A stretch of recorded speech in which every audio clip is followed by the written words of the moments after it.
Have you ever known something wasn't right in your business, but talked yourself out of it? Maybe you knew that the niche you had didn't feel aligned anymore. Maybe you knew that the client wasn't quite a good fit. Maybe you wrote a post and something inside of you said, that's not really me. But you published it anyway because it sounded more strategic. Or maybe, and this is a big one, you knew you were burning out again. And instead of listening, you told yourself, it's just a busy season. I need to push through. Everyone else seems to be managing. And later, you realised your first instinct was right. That quiet voice, that initial pull, that subtle resistance, it wasn't weakness, it was information. And that's what we're talking about today. Intuition as strategy, learning to trust your inner compass in business. Hi, I'm Jenny, and this is my weekly talk about procrastination and empowerment. So, we're not talking about intuition as something fluffy. We're not talking about intuition as something mystical or something irrational, but intuition as a strategy. Because here's what I've observed, particularly in high achieving women transitioning into running a business. You don't lack intelligence. You don't lack capability. You don't lack access to frameworks or information. What you often lack is trust in your own internal compass. You've been trained to trust data, metrics, authority, expert opinion, performance reviews, external validation. And all of that has served you incredibly well along the way. It's likely the reason you've been successful. But entrepreneurship is different. There's no annual review, there's no promotion panel, there's no one handing you a gold star saying, yes, this is the right direction. It's just you making decisions, setting directions, choosing messaging, choosing clients, choosing when to pivot, choosing when to persist. And if you don't trust yourself in those moments, you will constantly outsource your authority. You will be crowdsourcing your pricing decisions. You'll poll your audience before trusting your instinct. You'll overcome strategy hoping someone else tells you what's right. And the more you do that, the more disconnected you feel. So let's define intuition properly. Intuition is not impulse. It's not emotional reactivity. It's not bypassing logic. Intuition is pattern recognition stored in the body.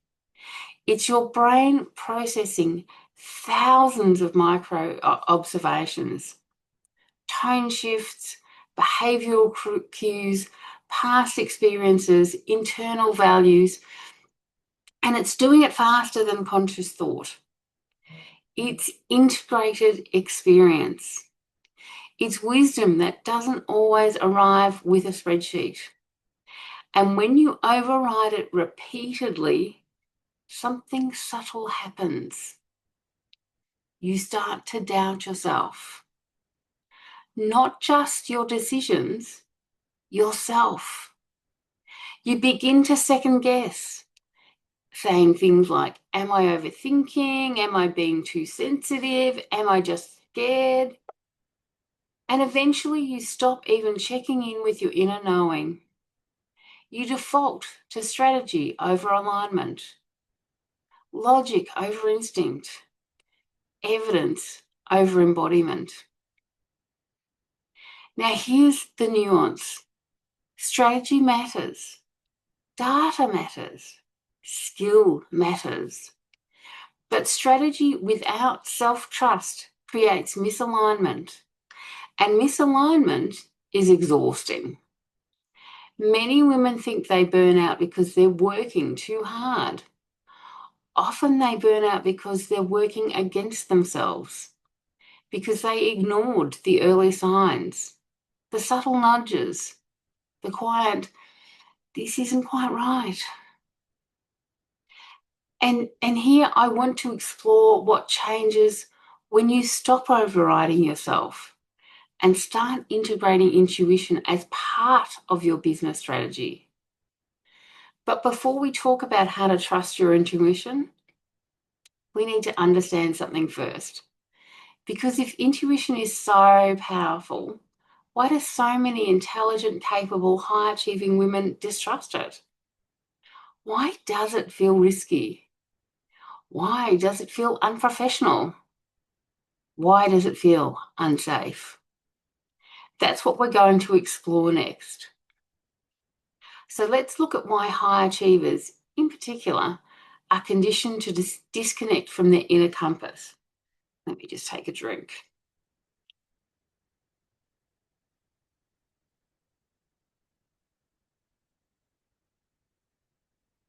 So let's look at this. If intuition is simply integrated experience, if it's pattern recognition, if it's wisdom built from years of observation and learning, why do high achievers distrust it? Why does it feel unprofessional, unstable, or risky? There are a few very specific reasons, and none of them mean you're broken. They mean you were trained well, just for a different environment.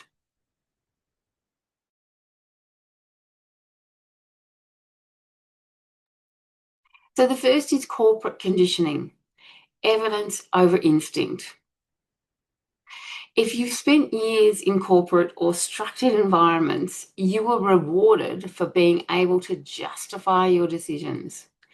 You learnt to present the data, anticipate objections, minimize risk, defend your reasoning, and to show your workings. You weren't praised for saying, I just have a feeling. You were praised for being right, for being prepared, for being measured. And so your nervous system or your subconscious linked safety with justification. You learned that before you move, you gather evidence. Before you decide, you research. Before you speak, you validate. And that's not weakness, that's competence. But here's the shift. Entrepreneurship doesn't always give you full data sets. You often have to decide before the market fully confirms, before you feel 100% certain, before someone else validates the move. And that's deeply uncomfortable if you are trained to move only when proof is available. So what happens? You over-research, and I've certainly done that. You over-consume. You take one more course. You wait for one more sign. Because moving without external validation feels reckless. But sometimes it's not recklessness. It's actually leadership. The second thing is identity protection, the fear of being wrong. High achievers don't just dislike being wrong. They attach being wrong to identity damage. If you've built your sense of worth around competence, and I absolutely did,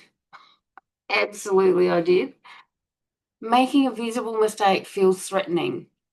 And that was so me. That was me searching desperately to find mistakes, because the worst thing ever was having someone else find my mistake and tell me about it. It was just me in ruins if that happened.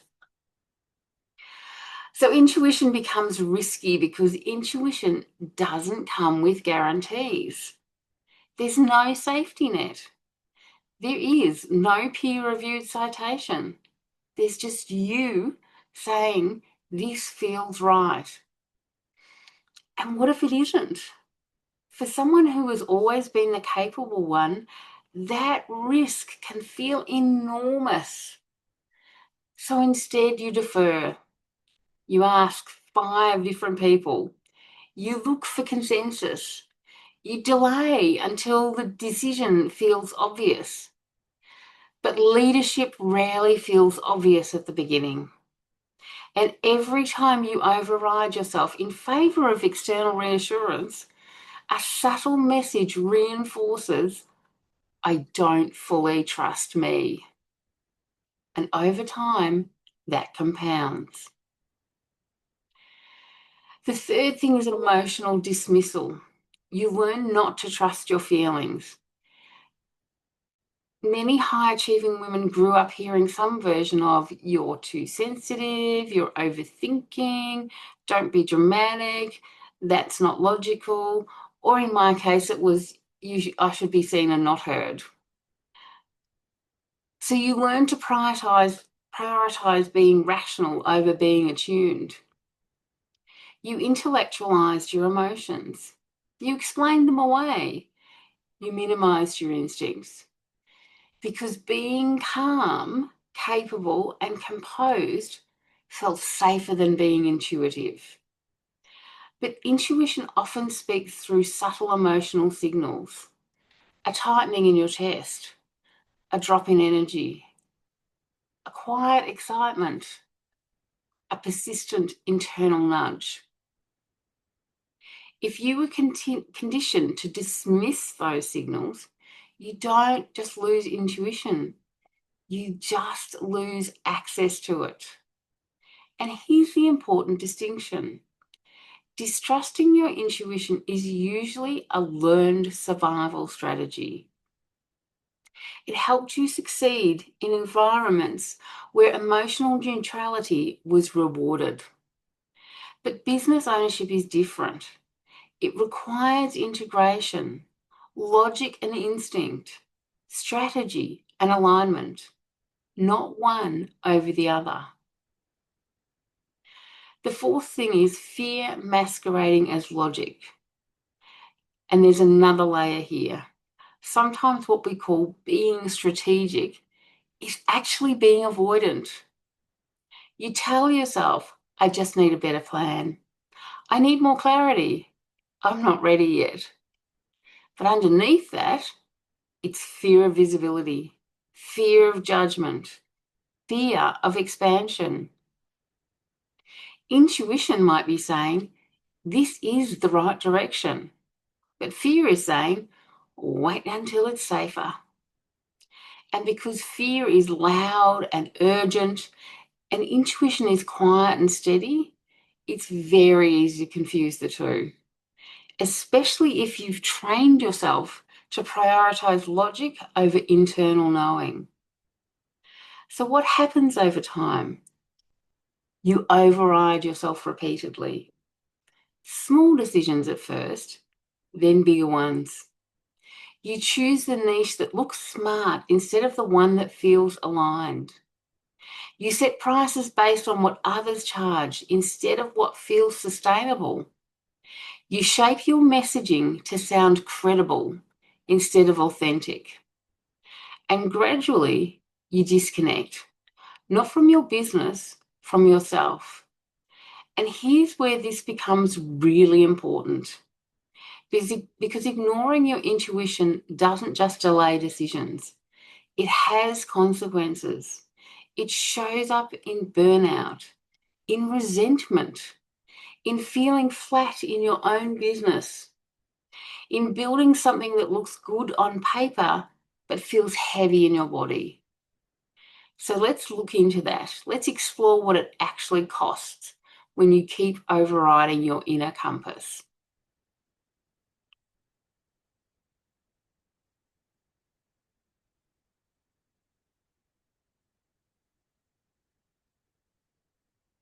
So we need to talk about cost, because ignoring your intuition is not neutral. It doesn't just mean to take a little longer to decide. It compounds quietly. At first, the override seems small. You ignore the slight hesitation about a client.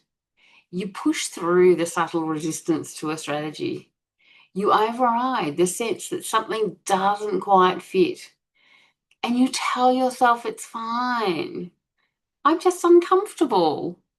This is growth. And sometimes, yes, discomfort is growth. But misalignment is different.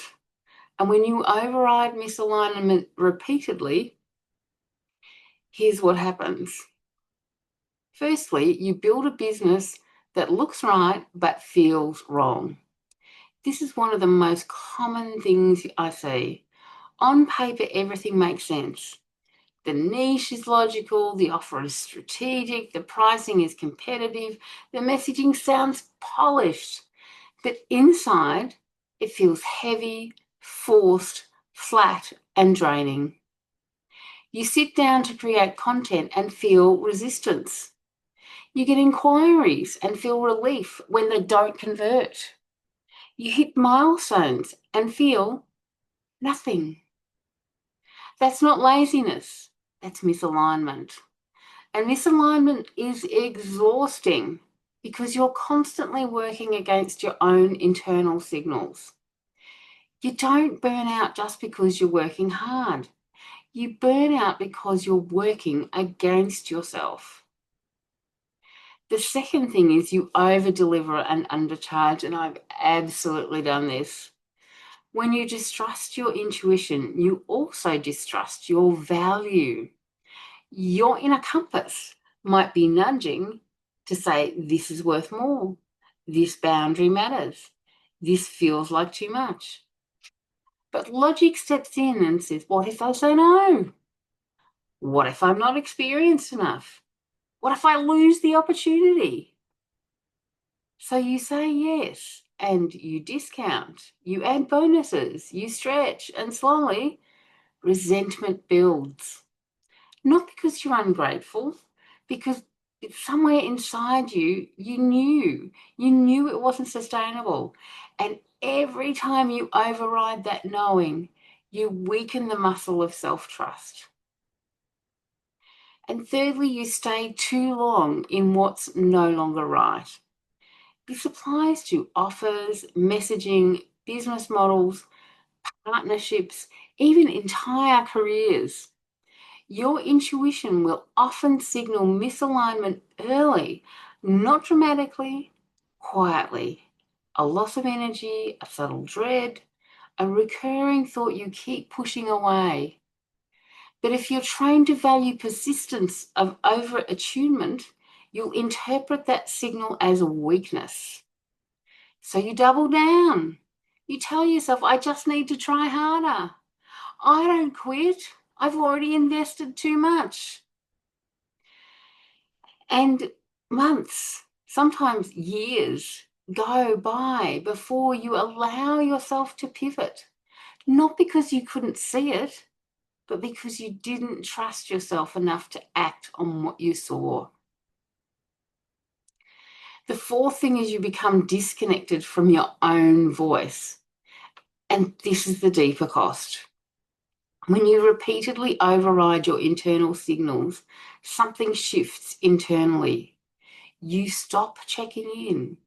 You stop actually asking, what do I want? What feels true for me? What would I choose if I wasn't trying to impress anyone? And instead, you ask things like, what works? What's proven? What are the others doing? You become highly strategic, but internally uncertain. And the more uncertain you feel, the more strategy you consume. It becomes a cycle. More input, less clarity, more noise, less self-trust.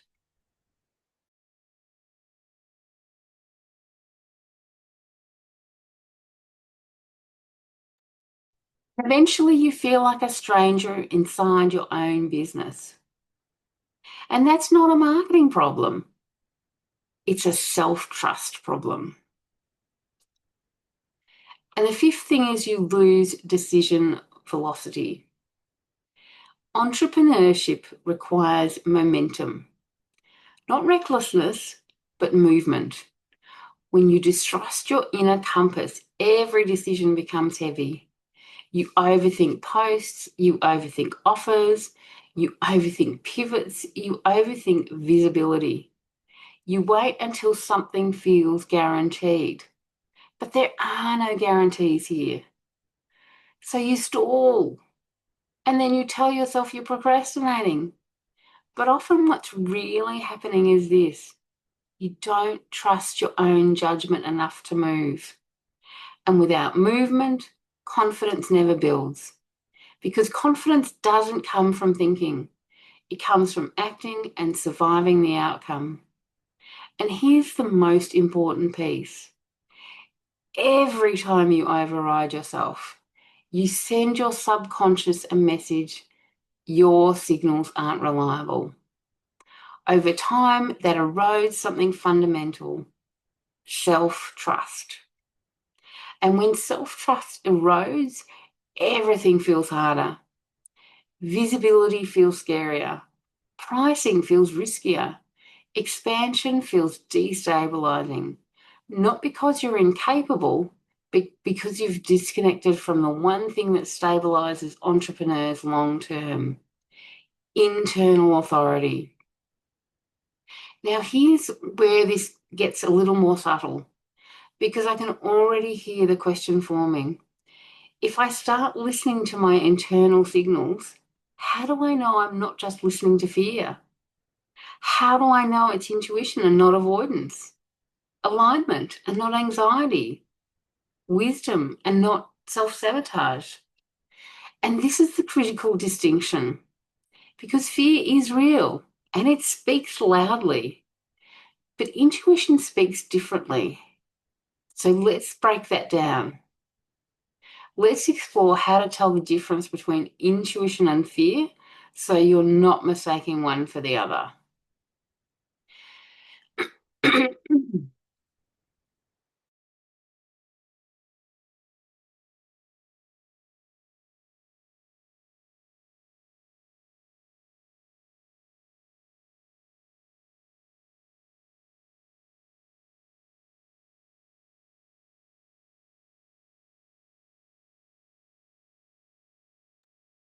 So let's answer the question that's probably sitting in the room right now.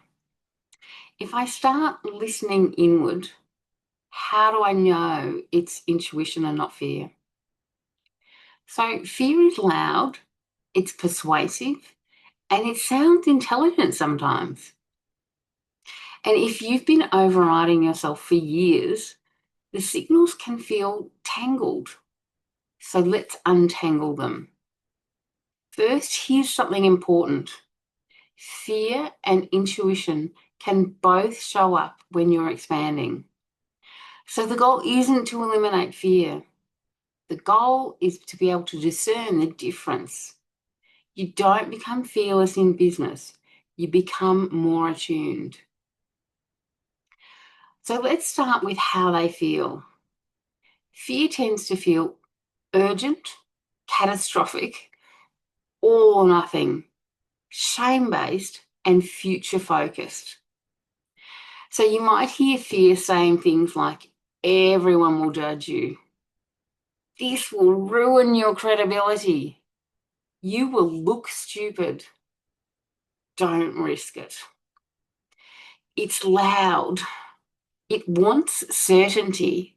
It wants immediate safety, and it pushes you towards either total avoidance or total over control. Now, intuition tends to feel quieter, grounded, clear but not dramatic, persistent, present focused. It's often very quiet. It nudges, it repeats, and you might hear it say things like, not this way, something's off, this doesn't feel aligned, that's not your voice. It doesn't panic, it knows, even when it's inconvenient. And that's one of the biggest clues. Fear is dramatic while intuition is steady. Fear will be saying things like, don't move, while intuition says, not this way.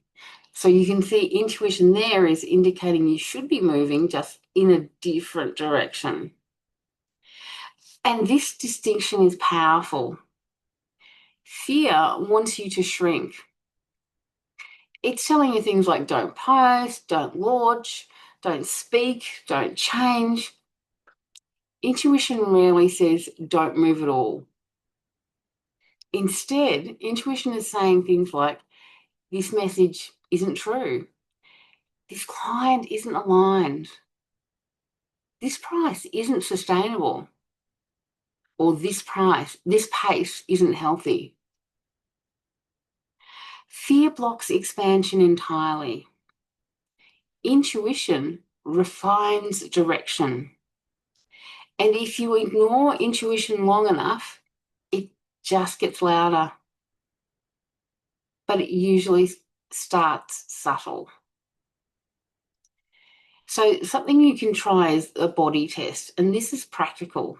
Fear often feels like tight chest, racing thoughts, shallow breath, urgency, whereas intuition feels more like a grounded knowing, a heaviness when something is wrong, a quiet expansion when something is right, a steady pull.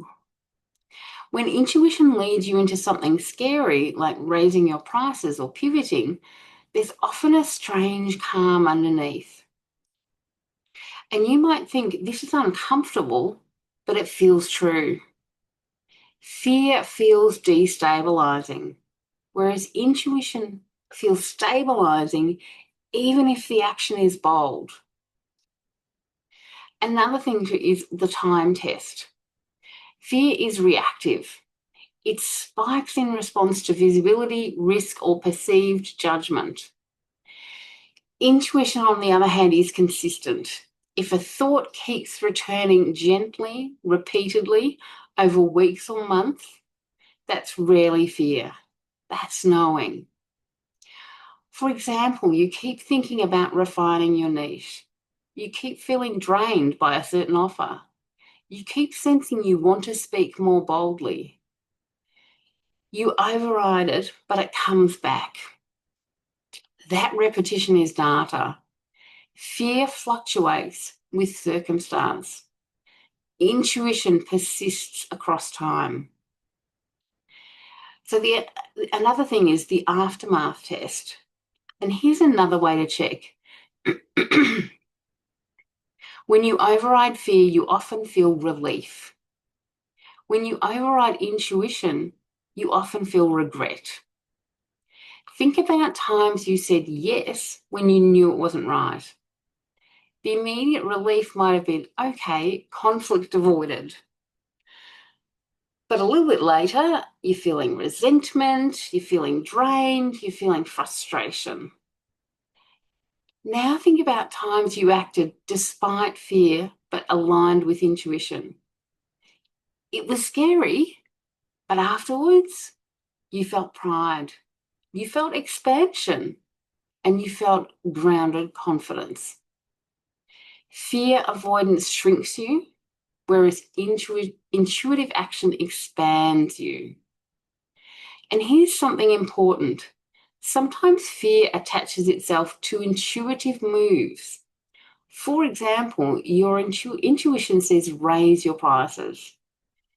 Fear immediately jumps in and says, they'll leave you. You're not ready. Who do you think you are? So both voices have appeared.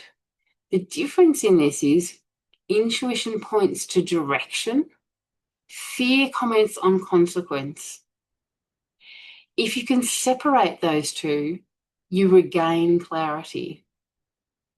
And yes, I do mean taking a moment and thinking about what has been said inside your head and actually saying, I've thought this is intuition. I've thought this is fear. You could even stop and thank your subconscious for bringing that into your notice and say, I am choosing intuition over fear. It may feel like it's weird talking to yourself like that, but you do actually need to talk to yourself like that.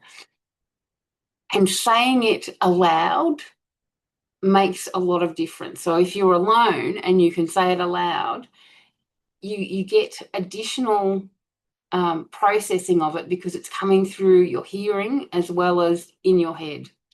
And I didn't mean that in your head motion there. Anyhow, now this doesn't mean you follow every internal signal impulsively. This is where integration matters. We're not replacing strategy with emotion. We're integrating instinct with strategy because intuition without action is wasted. And strategy without intuition is misaligned. So the question becomes, how do you actually use intuition as part of your business decision-making process? How do you move from, I think I feel something, to I can integrate this into my strategy? That's what we're going to look at next. So let's make this practical. Let's talk about how to use intuition as strategy, not just insight.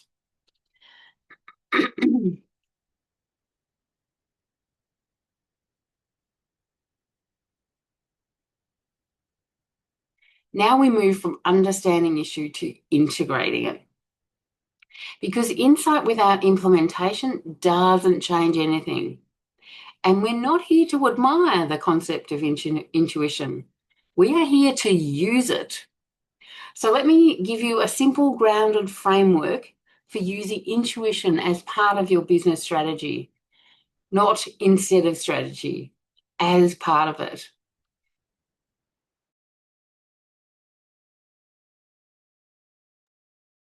So the first step is the pause before override. Most of the damage to self-trust doesn't happen because you lack intuition. It happens because you override it automatically. So the first practice is simple. Pause. When you feel hesitation, resistance, or a subtle internal, instead of immediately explaining it away, ask, what am I actually feeling? Is this discomfort or misalignment? Am I trying to prove something here? And if no one were watching, would I still choose this?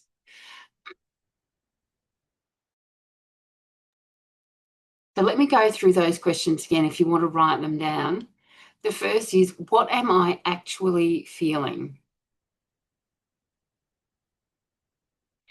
Is this discomfort or misalignment?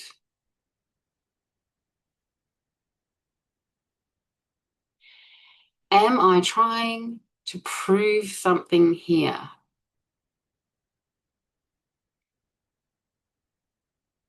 And if no one were watching, would I still choose this? That last question is powerful because sometimes we pursue strategies not because they're aligned, but because they're impressive or safe or validated. The pause creates space between stimulus and override. And space is where self-trust rebuilds. The second step is separate data from noise. Intuition is data, but so is fear. So we integrate both. When making a decision, look at two columns. Column A is external strategy. What does the market say? What are the financial implications? What evidence do I have? And let me repeat them again. This is column A, external strategy. What does the market data say? What are the financial implications? What evidence do I have? Column B is internal signals. How does this feel in my body? Do I feel expansion or contraction? Does this energize me or drain me? Is this aligned with the business I want long term? And let me repeat those again for you. And this is column B, internal signals. How does this feel in my body? Do I feel expansion or contraction? Does this energize me or drain me? Is this aligned with the business I want long term? And in order to answer that question, obviously you need to know what you want your long term business to be doing. You need to have your why up on your wall as to why you're doing this. What are you wanting to achieve? What is the outcome you're wanting to gain for yourself and for other people?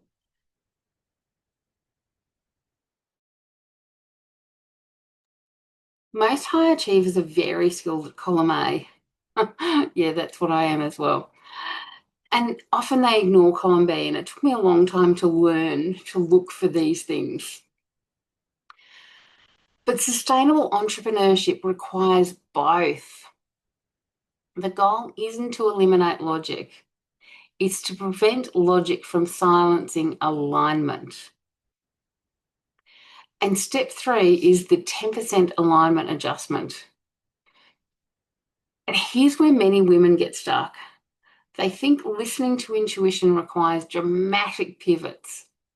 Quit the niche, scrap the offer, burn it down.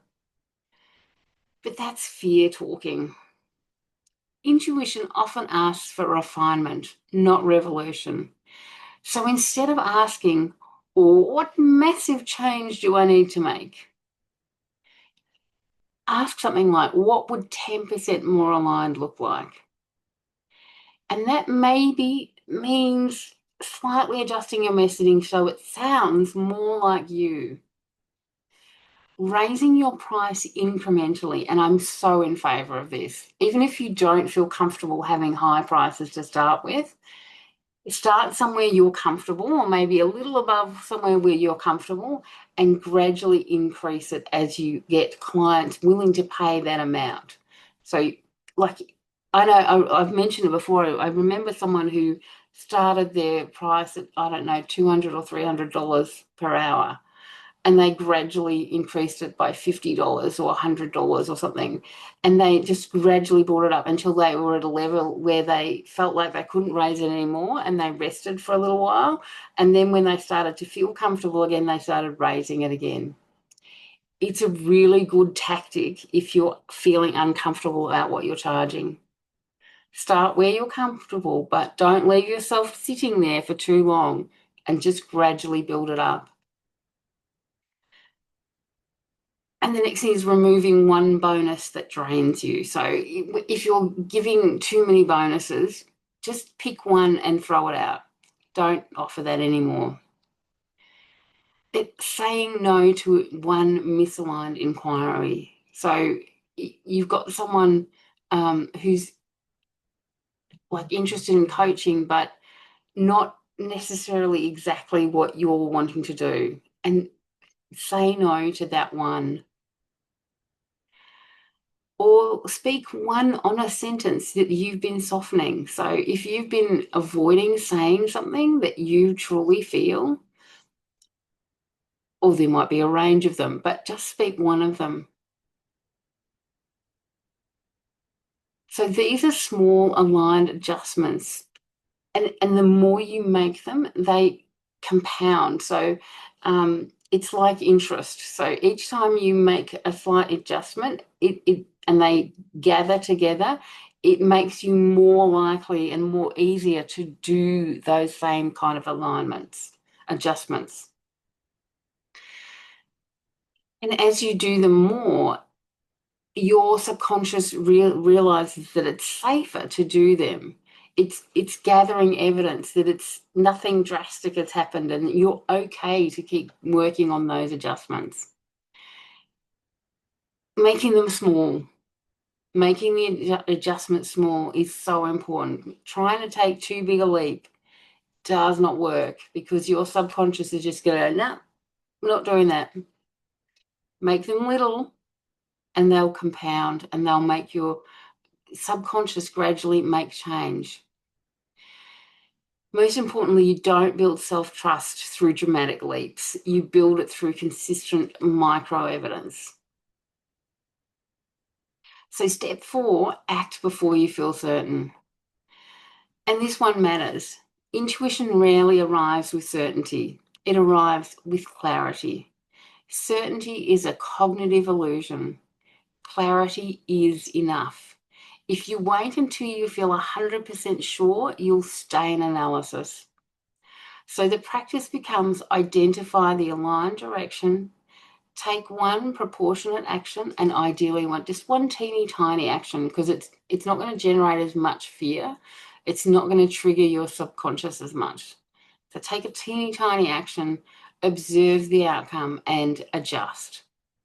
This is iterative trust building, not blind faith. Every time you act on a small intuitive nudge and survive, your subconscious learns, I can trust myself. Confidence is built through evidence. Evidence is built through action. And action requires a decision. And decisions require self-trust. So the 5th thing is debrief instead of self-criticize.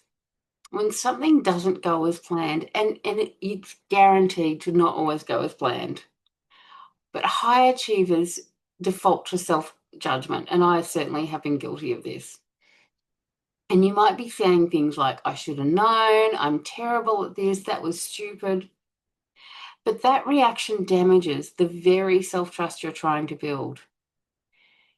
And if you catch yourself saying things like that, say, I understand what you're trying to say, but I don't agree. Thank you for saying it, but I'm not taking that on board. And instead, debrief like a strategist and ask yourself questions like this.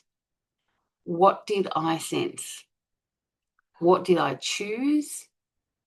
What happened? What did I learn? And let me say them again. What did I sense? What did I choose? What happened? And what did I learn? Intuition sharpens with reflection, and it dulls with shame. And it's okay to reject when your internal voice is trying to shame you, to say things like I've suggested, to say, thank you for your opinion, I'm disagreeing with that, I'm not accepting that. And then move into intuition. And that's my cat meowing at me. Hello, kitty.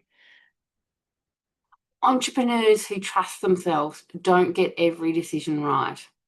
They integrate feedback without collapsing their identity. And that's the difference. So let's make this tangible. Imagine you're considering raising your prices. External strategy says your results justify it. Your market supports it. Your demand is strong. Internal signals say this feels aligned but scary. Fear says they'll leave. You're not established enough. Wait until you're more credible. So what do? You pause. Take a deep breath. You check the data. Check in with your body. You ask what 10% more aligned looks like. Maybe you don't double your price. Maybe you increase it modestly. You test, you observe, and you survive. And with each aligned decision, authority strengthens. That's intuition as strategy. Not chaos, not impulsiveness, integrated leadership. Now here's the deeper layer, because even with a framework, even with awareness, some women still hesitate. Not because they don't understand intuition, but because of identity. Because trusting yourself requires seeing yourself differently. If you still unconsciously see yourself as someone waiting to be validated, you will hesitate to claim internal authority. And this is where we move beyond tactics. We move into identity. So let's talk about the entrepreneur as self-authority.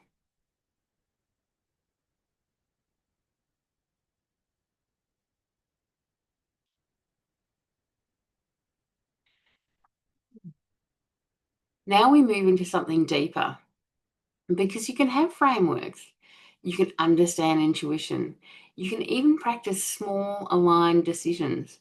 But if your identity is still anchored in external validation, you will hesitate to fully trust yourself. This isn't a strategy problem. It's an identity transition. Employees are trained to seek approval. Entrepreneurs are required to generate direction. And those are two very different internal positions. In employment, there is always a hierarchy. Someone above you signs off, someone evaluates performance, someone defines success metrics. Even if you're senior, there is still structure. In entrepreneurship, there is no higher authority. There is no one coming to confirm, yes, that was the correct niche. Yes, that's the right price. Yes, now you're ready. There is just you. And if you're used to being validated before you move, that silence can feel very destabilizing. So many high-achieving women enter business unconsciously, still waiting to be picked, waiting to feel legitimate, waiting to feel certified enough, waiting for the market to applaud before they fully stand in their voice. But entrepreneurship doesn't reward waiting. It rewards self-leadership. And self-leadership begins with self-authority. Self-authority is the capacity to say, this is my direction. This is my voice. This is my boundary. This is my value. And without needing unanimous agreement. That doesn't mean arrogance. It doesn't mean rigidity.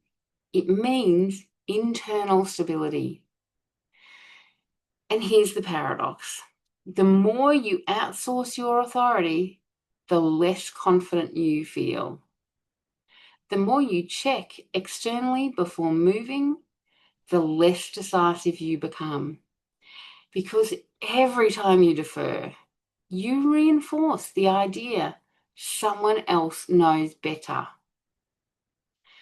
But the truth is this: no one has more data about your experience, your values, your energy, your capacity, your vision than you.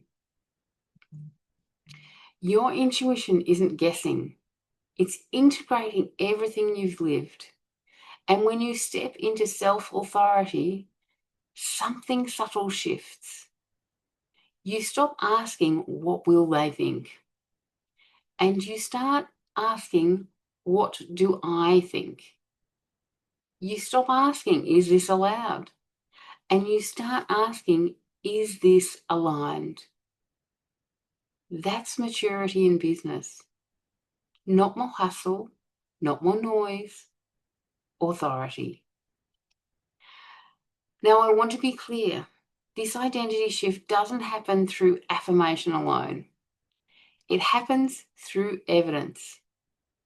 Every time you make a decision aligned with your knowing, you set a boundary and survive, you adjust your direction without collapsing, you speak your truth and remain standing.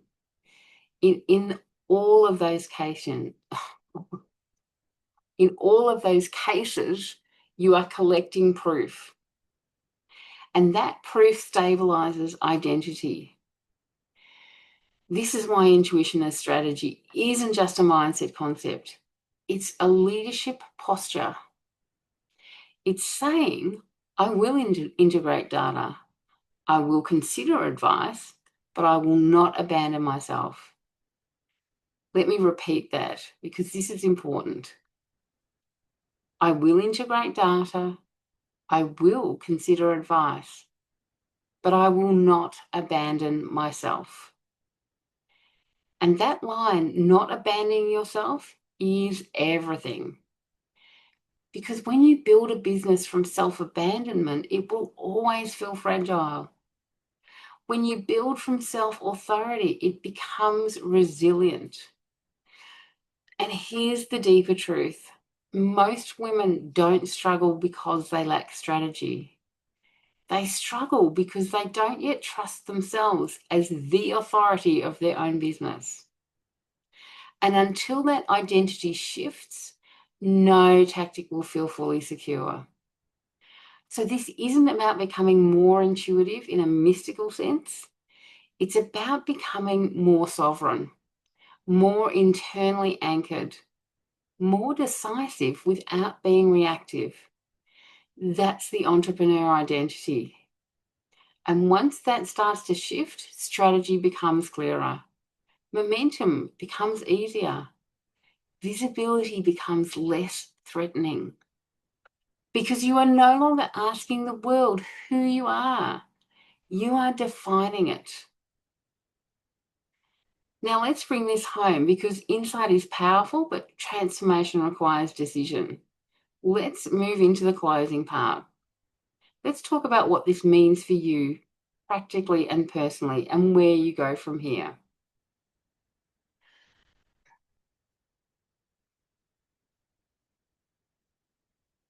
I want to bring you back to where we started. That moment when you knew something and you overrode it. The quiet nudge, the subtle resistance, the steady internal knowing. Now, I want you to think of one decision in your business right now. Just one. Something you've been circling. Maybe it's raising your prices, refining your niche, letting go of an offer, becoming more visible, saying no to something that drains you. And for now, just notice it. Now ask yourself honestly, what do I already know? Not what should I do, not what would look good, not what would be safest. What do I already know? Because most of the time, clarity isn't missing. Permission is. You don't need more information. You don't need to trust the information you already hold. And I want to say something gently but clearly. If you've been overriding yourself for years in work, in relationships, in business, rebuilding self-trust won't happen in one brave moment. It won't happen in one brave moment. It happens through repetition, through micro decisions, through small aligned actions, through learning to tolerate the discomfort of self-leadership. Intuition as strategy isn't about abandoning logic. It's about integrating logic with alignment. It's about becoming the kind of entrepreneur who says, I will gather data. I will think critically, but I will not silence myself. And when you do that consistently, something changes. You stop feeling fragile. You stop feeling like you're one wrong move away from collapse. You stop outsourcing your authority. You become steadier, clearer, and more decisive. And ironically, more strategic. Because you are no longer making decisions from fear or approval seeking. You're making them from alignment. Now, if you're listening tonight and thinking, or today and thinking, this is me, I override myself constantly, I second guess everything, I don't fully trust my own direction. Please hear this. That doesn't mean you're incapable of entrepreneurship. It means you're in the identity transition. You're just moving gradually from employee to entrepreneurship. And identity transitions require support sometimes. They require awareness, practice, reflection, and safe expansion at a gradual pace. So it's not about pushing harder. It's not about forcing confidence. It's not about dramatic leaps. It's about building self-trust through micro-courage, learning to trust or tolerate visibility, reclaiming your internal authority, and moving from employee conditioning into entrepreneurial self-leadership. Because once you trust yourself, strategy becomes powerful instead of overwhelming. Momentum becomes sustainable instead of forced. And business stops feeling like a performance. It starts feeling like alignment. So take one decision you've been circling, just one, and ask yourself, what would 10% more self-trust look like here? Not reckless, not dramatic, just 10%.